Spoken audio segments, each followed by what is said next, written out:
anyone has to take over for Captain Anderson, I'm glad it's you. I'm not sure about having non-humans on our ship, though.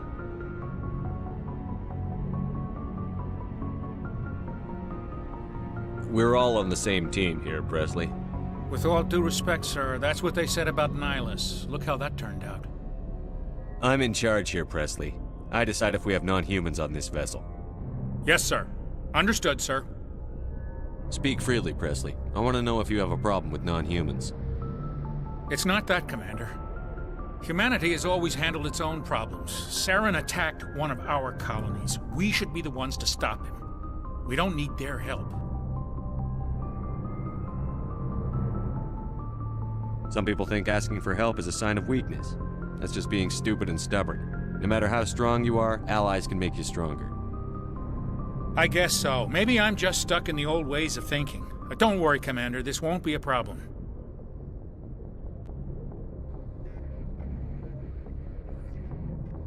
How did you end up assigned to the Normandy? I signed up with the Alliance as a navigator right out of school, following in my grandfather's footsteps, I guess. My first posting was on the Agincourt. We were at Elysium during the Skillian Blitz. A massive fleet of alien raiders hit the colony, trying to wipe it out. They had the numbers, but their ships were no match for an Alliance frigate. It was a slaughter. We couldn't even keep track of how many ships they lost.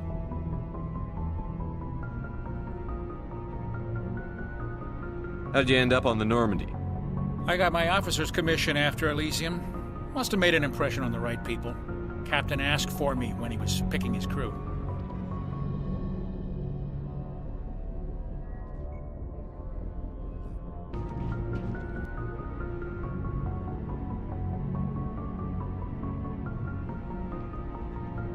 Anything you need, Commander? Just trying to get a sense of where the crew's at. Thoughts? I've wasted enough of your time for now, Commander. We'll have time for personal debriefings later. What's your opinion on the last mission? I don't see how we could have done things any better. At least not without getting to Eden Prime sooner. And we were on the scene faster than any other Alliance ship could have been. We'll talk another time, Lieutenant. Commander? Thanks for bringing me on board, Commander. I knew working with a Spectre would be better than life at CSEC. Have you worked with a Spectre before? Well, no, but I know what they're like. Spectres make their own rules. You're free to handle things your way. At CSEC, you're buried by rules. The damn bureaucrats are always on your back. For the most part, the rules are there for a reason. Maybe. But sometimes it feels like the rules are only there to stop me from doing my work. If I'm trying to take down a suspect, it shouldn't matter how I do it, as long as I do it. But CSEC wants it done their way. Protocol and procedure come first. That's why I left. So you just quit because you didn't like the way they do things? There's more to it than that. It didn't start out bad, but as I rose in ranks, I got saddled with more and more red tape. CSEC's handling of Saren was typical. I just couldn't take it anymore. I hate leaving. I hope you made the right choice. I'd hate for you to regret it later. Well, that's sort of why I teamed up with you. It's a chance for me to get off the Citadel, see how things are done outside CSEC. Either way, I plan to make the most of this. And without CSEC headquarters looking over my shoulder, well, maybe I can get the job done my way for a change. If getting the job done means endangering innocent people, then no. We get the job done right, not fast. Got it? I wasn't trying to. I understand, Commander. Commander, good to see you. Commander? What's your opinion on the last mission? Kinda wish you'd got there sooner, Commander. No offense, I appreciate the rescue. I just wish... You wish we'd been able to save the rest of your unit? Yes, sir. If I had been more alert, we wouldn't have been cut down by an ambush. The Geth are perfect ambushers. They don't move, they don't make noise, they don't even breathe. Sir, they have flashlight heads. I'll make sure it doesn't happen again. Do you have a few minutes to talk one-on-one? I'm sorry, Commander. I need to get my duties squared away. I wouldn't mind talking more later, though. Dismissed, Chief. Sir.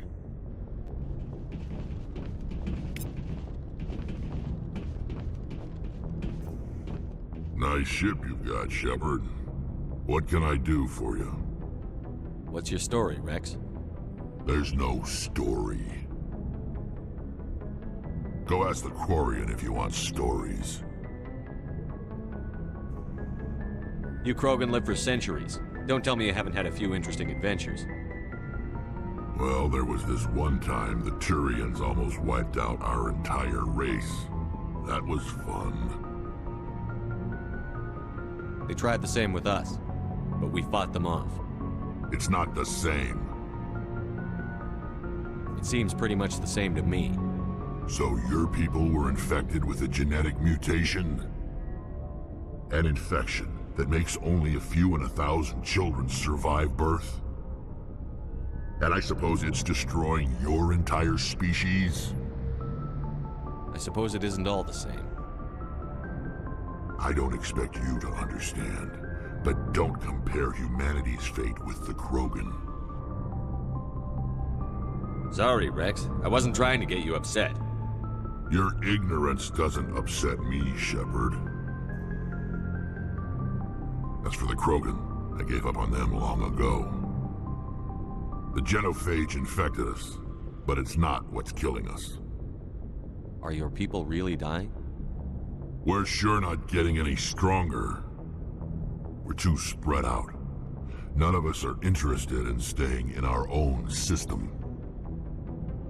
Lots of species have left their homes and prospered. But they go to colonize new worlds. We're not settlers. We're warriors. We want to fight. So we leave.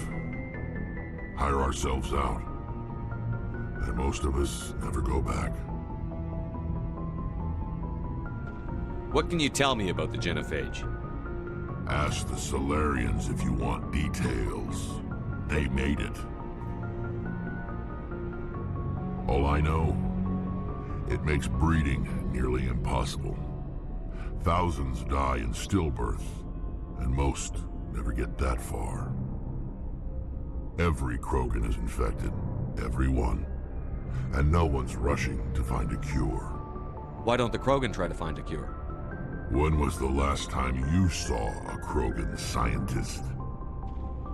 You ask a Krogan, would he rather find a cure for the genophage or fight for credits? He'll choose fighting every time. It's just who we are, Shepard. I can't change that. Nobody can. So long, Rex. Shepard.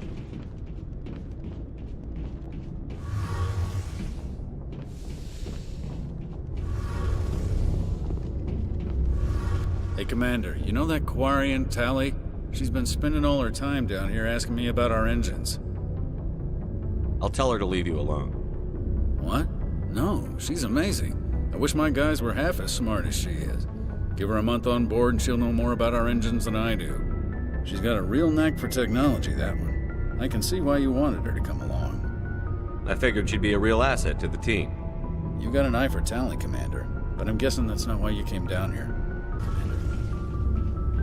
Your ship's amazing, Shepard. I've never seen a drive core like this before. I can't believe you were able to fit it into a ship this small. I'm starting to understand why you humans have been so successful. I had no idea Alliance vessels were so advanced.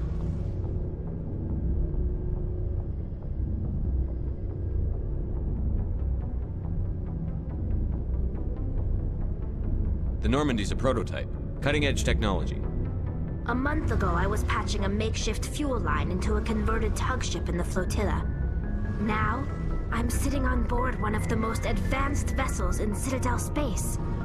I have to thank you again for bringing me along. Traveling on a vessel like this is a dream come true for me. I had no idea you found ship technology so interesting. It comes with being a Quarian. The migrant fleet is the key to the survival of my people. Ships are our most valuable resource. But we don't have anything like this. We make do with cast-offs and second-hand equipment. We just try to keep them running for as long as we can. Some of the fleet's larger vessels date all the way back to our original flight from the Geth.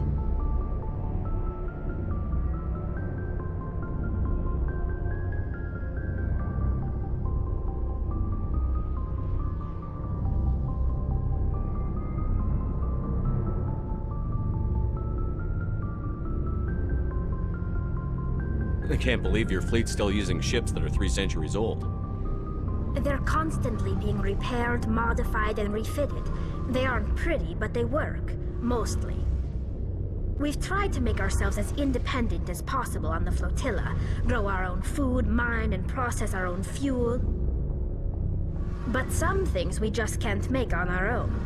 A patch to maintain the hull integrity requires raw materials we just don't have. That's why our pilgrimages are so important. Tell me about your people. Our lives aren't easy. Resources are scarce, and we are constantly on the move. Everything we do must in some way contribute to the continuation of the migrant fleet. There are 17 million Quarians in the flotilla, and each of us relies on the others for survival.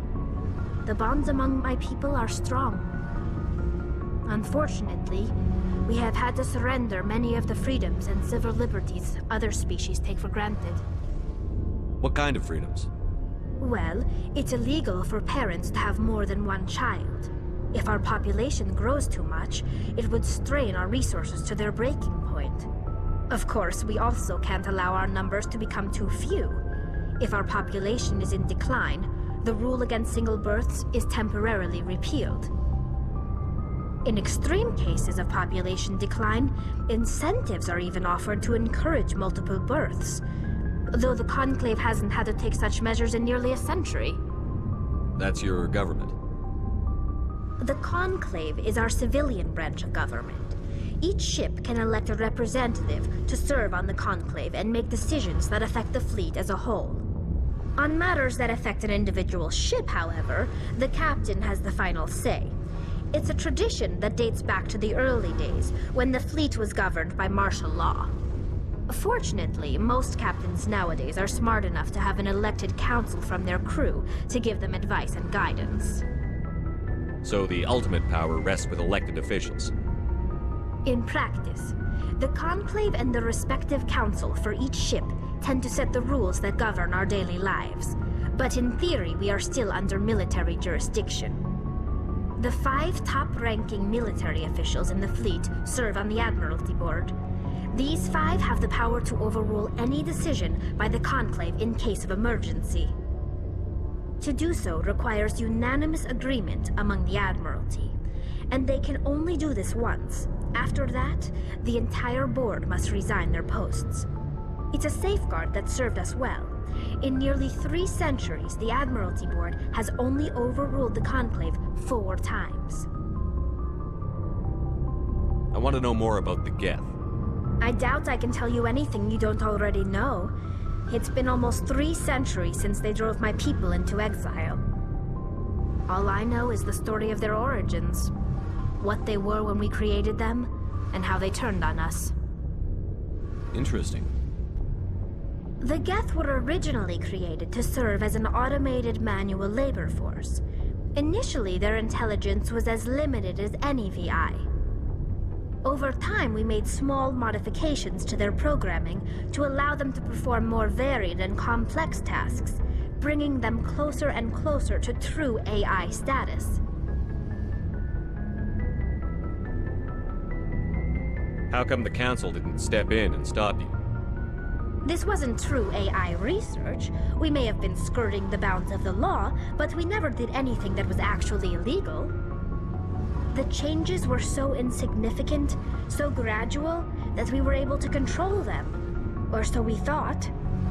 But one thing we underestimated was the power of the neural network. A million Geth thinking simultaneously created an inherently unstable matrix. So, the Geth share brain power? Many of the Geth's logic systems were designed to work in concert with other nearby Geth. Basically, the more of them you have in a group, the smarter they are. So there's some sort of group consciousness? No, nothing like that.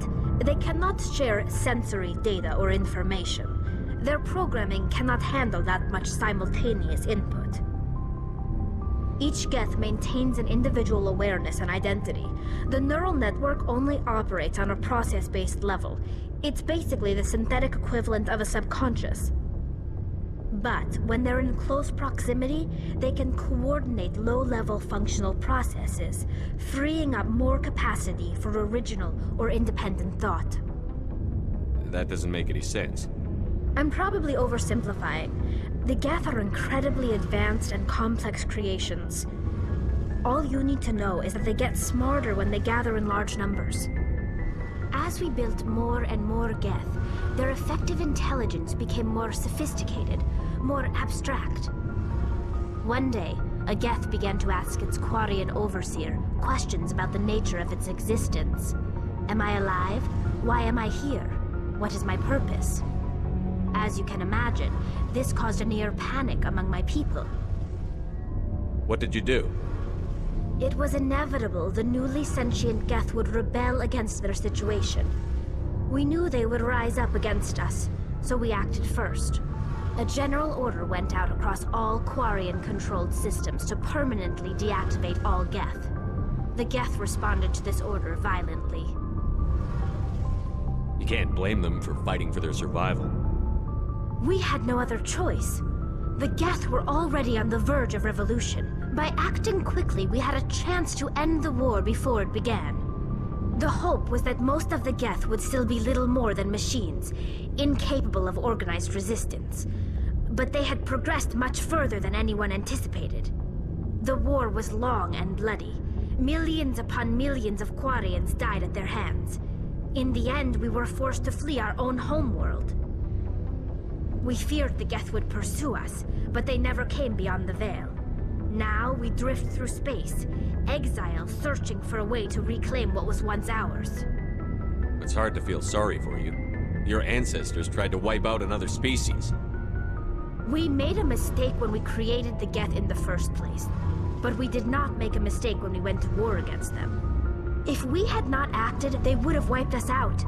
They're a synthetic life form. They have no use for organics. None. Why do you think they cut themselves off from the rest of the galaxy? Why do you think they've killed every organic being who's ever tried to contact them? I didn't mean to offend you. I'm sorry. I didn't mean to get so worked up. Most Quarians tend to have pretty strong opinions about the Geth. I want to know more about the... All I know is the story of their origin. Like what? I want to know more about the pilgrimage. When my people reach maturity, we leave our birth ships and seek acceptance with a new crew. It's necessary to maintain genetic diversity among the fleet. But no ship wants to accept someone who will be a burden on them. So, to prove our worth, we embark on a pilgrimage. We set out alone, leaving the flotilla and our families behind us. We only return once we have found something of value we can bring back to the fleet. This is presented as a gift to the captain of the respective ship we wish to join. If the gift is accepted, we are welcomed into the crew. Can a captain choose to reject the gift? That doesn't happen often. Most captains are eager to increase the size of their crew. It increases their own standing in our society. Even when the gift is not particularly valuable, the captain usually accepts it out of a sense of tradition. However, there is a stigma to presenting a substandard gift. It's not the best way to make a good impression on a new community. Most pilgrims don't return until they find something worthwhile. I can't believe they just send you off alone. It's not like they just cast us out. Before we leave, we are given lessons in how to survive outside the flotilla, and given gifts to help us on our journey. We also receive implants to fight off sickness and disease. Generations of living in an isolated and highly controlled environment have left our immune systems weaker than most. By the time we leave the fleet, we are well equipped for the pilgrimage. This is a rite of passage for all Quarians. If it were dangerous, our numbers would suffer. Virtually every pilgrimage ends with a triumphant return and the ritual presentation of the gift to one of the fleet's captains. I want to talk about something else. Like what? I should go. See you later.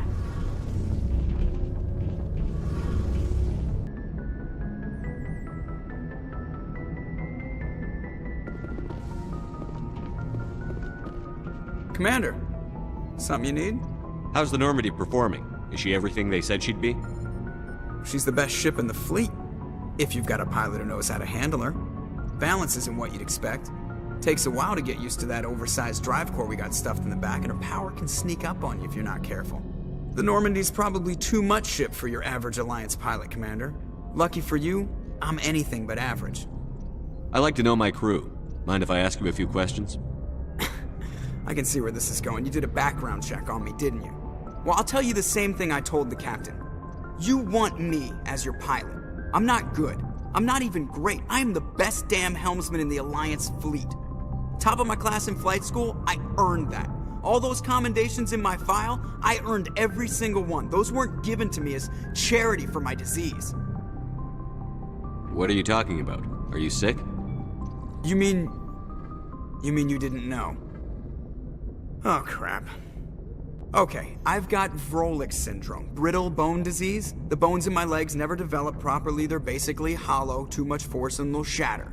Even with crutches and my leg braces, it's hard to get around. One wrong step and crack! It's very dramatic, but I've learned to manage my condition, Commander. Put the Normandy in my hands and I'll make her dance for you. Just don't ask me to get up and dance unless, you like the sound of snapping shin bones. Why does everyone call you Joker? It's a lot shorter than saying Alliance Flight Lieutenant Jeff Moreau. Plus, I love to make little children laugh. I was just thinking how much you remind me of Santa Claus. Look, I didn't pick the name. One of the instructors in flight school used to bug me about never smiling. She started calling me Joker, and it stuck. Why didn't you ever smile? Hey, I worked my ass off in flight school, Commander. The world's not gonna hand you anything if you go around grinning like an idiot. By the end of the year, I was the best pilot in the academy, even better than the instructors, and everybody knew it. They'd all got their asses kicked by the sickly kid with the creaky little legs. One guess who was smiling at graduation? I need to know more about this Vrolik syndrome if I'm putting my ship in your hands. Yeah, of course you do. It's an extremely rare condition. Nobody knows exactly what causes it. Genetic, maybe. It's treatable, but there's no cure. They classify my case as moderate to severe. I was born with over a dozen fractures, hip, thighs, ankles. My bones were already breaking in the womb. 100 years ago, I wouldn't have survived past my first year. Lucky for me, modern medical science has turned me into a productive member of society. You're not gonna break a bone trying to fly the ship, are you? I don't fly with my feet, Commander, so I'm fine as long as I'm in this chair. I gotta be real careful when I get up to take a piss, though. I can do my job as well as anyone on the ship. Better, actually. So don't worry about it. I have to go. All right, see ya.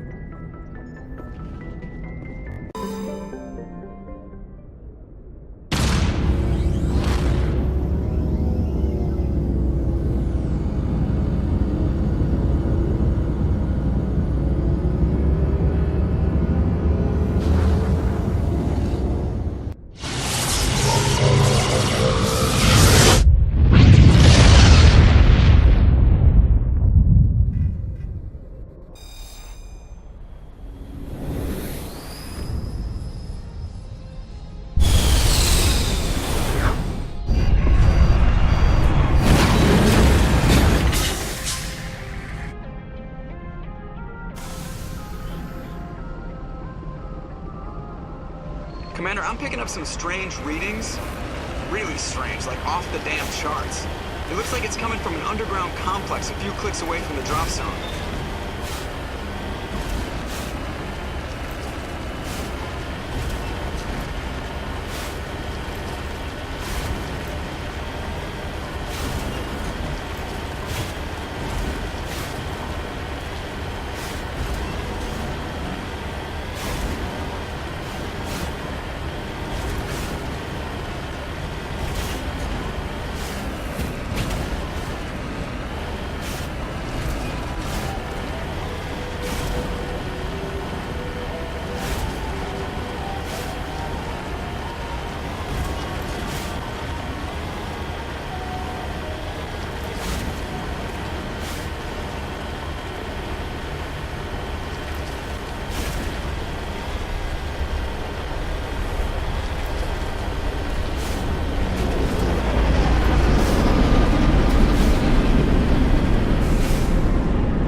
This route's a no-go. They have height and cover.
Negative contacts, Commander.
my way.